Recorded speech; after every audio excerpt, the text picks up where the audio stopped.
So my last question, Max. I talked to Bob Arum today. He told me tons and tons that HBO bought $3 million worth of tickets for celebrities. Do you ever get starstruck when you meet a celebrity, or are you too cool? Because you deal with them on the show sometimes. There are some guys who I just really, celebrities I really like. I'm a big Chris Rock fan, or Howard Stern fan, or Larry David. I had dinner with Larry David and Chrissa Thompson not long ago. Is he funny in person? Yeah, a couple of years ago, about a year ago, and that was awesome, because I'm a big fan. But it's not because they are famous; it's because I really like what they do. Yeah. And I think I'm more impressed with the athletes than I am with the movie stars or whatever. Well, it's going to be a lot of stars, and we wish you to have the best show ever. A lot of people will be watching all over the world. Yeah. As you'll bring. Do you think there are riots after the fight, no matter who wins? People are going to be, emotions will run. I've heard that from other people too. Like, what happens? A lot of people, there's going to be a lot of money in that arena. A lot of money. When you add up, talking to Dana White today on Sports Nation, when you look at the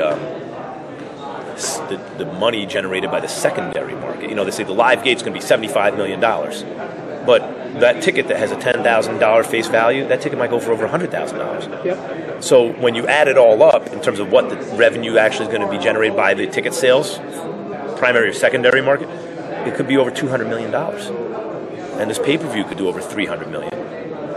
And so you're talking about an event that's an economic event over $500 million before you get to the airfare, to the hotels, to the money that's going to be lost on the tables, to the foreign TV rights. Yeah.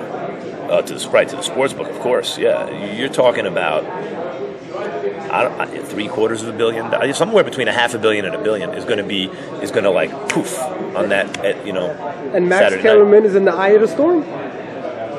Not exactly. Okay, after the fight, you're going to walk over to the winner. I'm interviewing Pacquiao, so I'm not exactly in the eye of it. Right, but you're going to interview. You always interview the stars afterwards, and you have to be sensitive because emotions. No, I'm interviewing Pacquiao. Jim Gray is interviewing Floyd. Post-fight? No matter what? Yeah.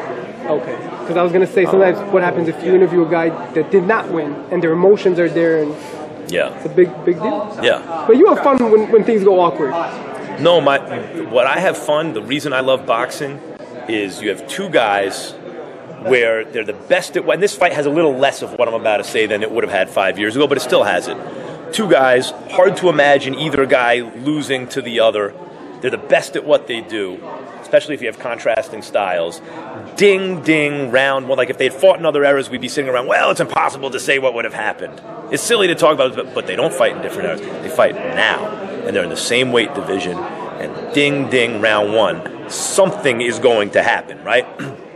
That's the best part about boxing. That is the thing that I love the most about boxing. I just want that opening bell to sound.